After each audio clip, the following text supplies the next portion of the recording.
Muhammad.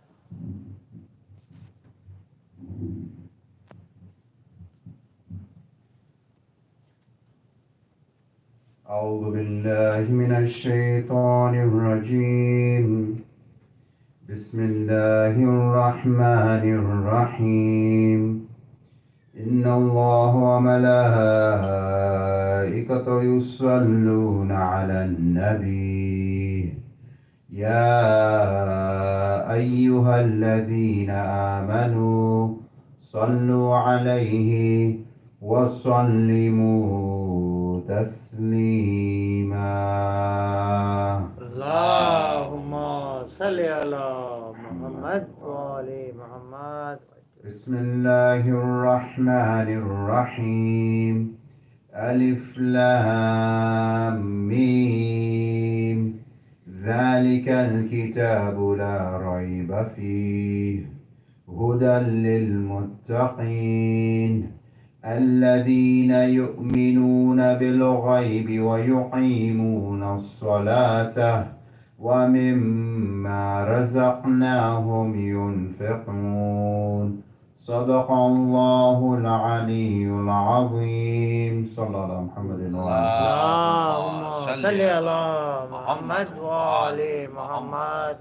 Brothers and sisters in Islam, Assalamu alaikum. Walaikum assalam. Inshallah, today I would like to make our discussion regarding mutawatir. First, we have to answer the question, what is mutawatir? Mutawatir basically is defined as the following. It's a hadith that's reported with such a large number of narrations that their agreements upon an untruth or inconceivable, thus being acceptable and unquestionable in its accuracy. Meaning what? For example, if we have a hadith that's being narrated by a lot of people, which validates its authenticity of the hadith, this is considered mutawatir. The importance of a mutawatir hadith, it's very important. Why? Because today's topic will require something. Because there are some people out there who call themselves Muslim or Shias or whatever sect that they belong to, that they have the audacity to say or to claim that the Prophet sallallahu alaihi wasallam Allahumma salli ala Muhammad وآل محمد. and all the prophets before him alayhimus salam has the ability to forget. Nisyan. This is why it's so important to cover what is mutawatir and how the prophets are protected by Allah subhanahu wa ta'ala from forgetting. Sallallahu Muhammadin wa alihi. Allahumma salli ala Muhammad وآل محمد. MashaAllah. Before we go into the proofs of these, why mutawatir ahadith are so authentic, first what we have to do is we have to discuss intellect, al-aql. This is the first thing that a person has to come through when it comes to guidance. For example, if we have a compass and we want to know the direction of, if we want to know which way is east, we have to know which way is north. If we know which way is north, then we know east, west, and south, correct? Right. As for the intellect, if the intellect is awake, here we are able to tell truth and falsehood. And we're able to tell what is the truth and what is it that Allah subhanahu wa ta'ala wants from me, and who is it that I should follow and who is it that I should believe regarding religion.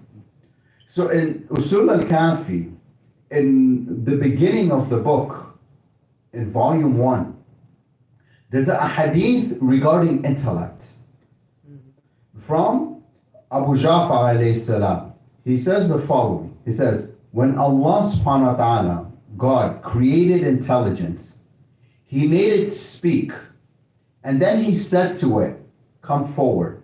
So Allah subhanahu wa ta'ala created intellect. He made intellect speak, and he said to the intellect, come to me, come forward. So intellect came forward. Then then Allah subhanahu wa ta'ala said, go back. Then intellect returned back. It went back. Then Allah subhanahu wa ta'ala here, he takes a vow. He swears by saying, he said, I swear by my honor and glory. How many times in the Quran do we see Allah subhanahu wa ta'ala take an oath regarding a creation? وَالشَّمْسُ وَضُحَاهَا, right? وَالْقَمَرِ إِذَا تَلَاهَا, right? And so forth, and so forth. And in other verses, Al-Waqi'ah, Al-Haqqa, right? He's taking an oath with the creation. Now here Allah subhanahu wa ta'ala is he's swearing by his own honor and his glory, but he says, I swear by my honor and glory that I have not created any creature more beloved to me than you, speaking with the aql. I will not perfect you in anyone except those whom I love. I, whoever, will command only you to do things and prohibit only you from doing certain things. I will grant blessings, meaning rewards, to you only, and I will subject only you to punishments. Meaning what? Allah subhanahu wa ta'ala will use our intellect. Our intellect will be our hujjah against us. So our intellect will decide either Allah subhanahu wa ta'ala punishes us or rewards us.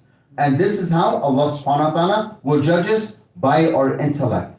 This is why everyone has the freedom of free will. Why? Because we have intellect. Allah subhanahu wa ta'ala created intellect, and He will punish and reward according to the intellect. In another narration, now this is a conversation that happened between Jibreel and Nabi Adam alayhi salam. In Al-Kafi also. Jibreel descended down, it came to Nabi Adam alayhi salam. He said, I am ordered to offer you 3 choices. You may choose one and leave the other 2. Adam then asked, what are these 3 choices? Then Jibreel alayhi salam said, they are intelligence, bashfulness, meaning shyness, and religion. So Adam says, I chose intellect. Here you see he chose intellect over religion. I'll explain later on when I conclude this hadith. He says, I choose intellect. So Jibreel said, then asked bashfulness, meaning shyness or haya, and religion to return and leave intelligence with Nabi Adam alayhi salam. Then they said, meaning what? Both bashfulness and religion. They replied to Jibreel alayhi salam by saying the following. It says, O Jibreel, we are commanded to be with intelligence wherever it may exist. Then Jibreel said, it is up to you. Then Jibreel ascended up to the heavens. Why did Nabi Adam alayhi salam not choose religion? Why did he not choose shyness? Why did he choose intelligence over both these 2? And why was both of these 2 ordered to remain with intelligence wherever it went? Meaning what? If Nabi Adam alayhi salam chose bashfulness, that means intelligence and religion will have to leave Adam and ascend with Jibreel back in the sky. If he chose religion, then both of them will have to leave and go with Jibreel alayhi salam. Why intelligence? Why intellect? Because Allah subhanahu wa ta'ala has put intellect in us in order to distinguish which one is the right religion and which one is the false religion. Which one is the correct sayings of the Anbiya alayhi salam and which one is the false sayings of the Anbiya alayhi salam. What is the characteristics of the Anbiya alayhi salam and what is the false characteristics that people put towards Nabi Muhammad sallallahu alaihi wasallam. Now that we have read narrations regarding these stuff. Now we go to the Nisyan part. Can the Prophet forget? Some people claim that the Prophet is able to forget. How? The Prophet is able to forget when it comes to worldly things. When it comes to worldly things, the Prophet is able to forget.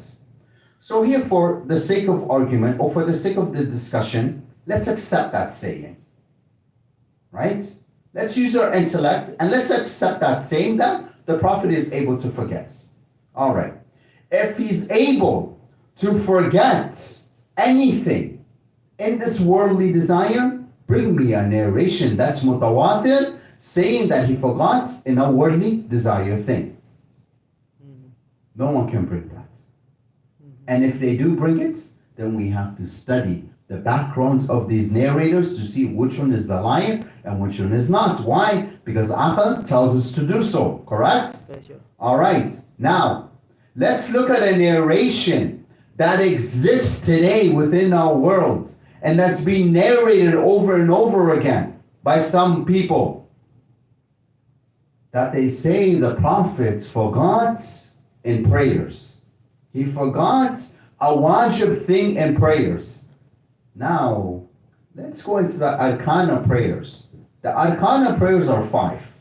And if these 5 are missed either on purpose or by mistake, then the salat is batil and the person has to repray it. Now here, they said that the Prophet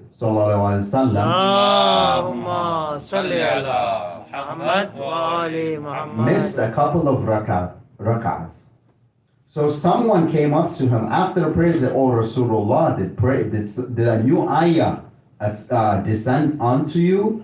Was a new ayah revealed?" He was like, "No, why?" He said, "Because you prayed differently. You missed 2 rak'ahs." Okay, if that's the case, then the salat is batil because we covered the arkan of salat, right? Niyyah, which is intention, okay? Takbirat al-ihram, which is Allahu Akbar before the prayers. Qiyam qabla al-ruku', meaning what? You stand up, after you read Allahu Akbar, you stand up for a second, then you go into ruku', right? The ruku' itself, then the sajdatain. Now you're telling me here the Prophet missed this twice. This will make the prayer what? Invalid, because he missed it either unknowingly or on purpose. And if it was unknowingly, somebody told him, so he has to repray the prayer, right? But now let's go back to the argument, to the statement that they make, that they say, wait, the Prophet can only forget in what? Worldly things, right? Now, okay, fine. Is prayers a worldly thing, or is it something to do with religion? Because if you cannot forget in religion, and you said he forgot in prayers, that means you're calling prayer a worldly thing, which is not part of Islam. So you see, when somebody uses the intellect, how they're able to diffuse these arguments. We do not have to prove that this person is the Khalifa. We do not have to disprove that this person is the rightly guided Khalifa. We don't have to go that far. Let's just go simple. Very simple, right? In the Quran, chapter 87, verse 6, Allah subhanahu wa ta'ala speaks about this. And he tells the Prophet, you do not forget. And if he is from the best morals, how can a person with the best morals, with the best character, forget such a thing or such a prayer? Because if that's the thing, then all the mutawatir ahadith are in question. Why are they in question? Although they have the correct narrations, now Islam has fallen apart. Why? Because I said that the Prophet is able to make mistakes in his prayers. Okay, fine. If he's able to make a mistake in his prayers, is he not able to make mistakes in other religious matters? Meaning what? The wilayat of Amir al-Mu'mineen alayhi salam. Did he make a mistake here also? Because if that's the case, then this hadith is in question. Okay, fine. He made so-called the first Khalifa. Okay, fine then. Then this narration is also in question. So now you do not have both sides. Both sides do not have a strong argument. Because if the Prophet forgot, okay, so then the Prophet forgot, then it can go both ways. The argument can go both ways. Because if I say the Prophet can forget, then and I said he made Amir al-Mu'mineen the wilayah of the Mu'mineens, then I'm like, no, he didn't. He forgot he was supposed to make the other Khalifa. And if I was to say he made the other Khalifa, no, he forgot he was supposed to make Amir al-Mu'mineen. So you see the dilemma here that happens. Haqq is haqq. The truth is truth. But there are some riwayah where Rasulullah himself told Amir al-Mu'mineen alayhi salam, he says that you are with truth and truth is with you. You are with the Quran and the Quran is with you. In that hadith al-Kisa, have we not read? Did he not call them a part of him? In Mubahala, do we not read history? Who did he take? Did he take these certain individuals to be with him? Were these certain individuals not Muslim during that time? Of course they were. In the Battle of Khandaq, in the Battle of Khaybar, who was the barrier?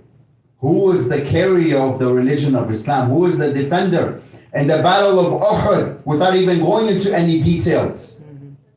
Who was there defending the prophets? And who are the individuals that ran away? If the prophet really made a mistake, the real reason why they say prophets made mistake is to desensitize or to make an excuse for the other so-called companions in making mistakes. Meaning what? If the prophet can make a mistake, then also these individuals are able to make mistakes. Alright? So now if someone fails to use their intellect, then they will be banished. Because Allah clearly says that He will reward and punish by the intellect. Nabi Adam alayhi salam chose intellect, and shyness and religion decided to remain with Nabi Adam alayhi salam. Why? Because religion and everything else revolves around intellect, just like how this world revolves around the sun. Sallallahu Muhammadin Allahumma salli ala Muhammad wa ali Muhammad. So when we go and we discuss these with our other Muslim brothers, first let us come to define what mutawatir is, and then explain what the meaning of intellect is, aql itself. Because without aql, we are lost. There are some people who are knowledgeable in this world, but have no aql. They have no aql at all. Does this mean that they're not knowledgeable? They're knowledgeable in certain fields. But the aql is not being used. Why? Because the desires has taken over. And when our desires take over, it blocks the aql. It blocks us from listening to the aql. Why? Because our desires have come. Our body is made of two. And we have to separate this. Our nafs and our soul. If we separate these two, then we will be able to see the truth and falsehood. Just like Hur ibn Ziyad in Karbala, where he was pacing back and forth, where people were saying, Hur right now is choosing between hell and heaven. Why? Because he was able to use his aql. He was able to use his aql and saying, oh my God, what did I do? He woke up. Amir al-Mu'mineen alayhi salam, did he not say, wake up before you wake up? Are we that we have to wake up? Or are we going to wake up when the 12th Imam comes out? Because if that's the case, if I say to myself, I'm going to wake up when my Imam comes up, when my 12th Imam comes up, I could be from the people who say, return, Ya Ibn Fatima. Meaning what? Return back to where you came for, or son of Fatima. If I claim to be the follower of the Shia, if I claim to be the lover of Amir al-Mu'mineen alayhi salam and all the 12 Imams alayhim salam, then I have to be able to use my aql. Because with the aql, this is the tool that Allah subhanahu wa ta'ala gave us in order to practice my religion, to prove my religion, and to defend my religion, and to defend the religion of Muhammad wa ali Muhammad sallallahu Allahumma salli ala Muhammad wa ali Muhammad. We have 5 more minutes. 5 more minutes? Yeah. Okay.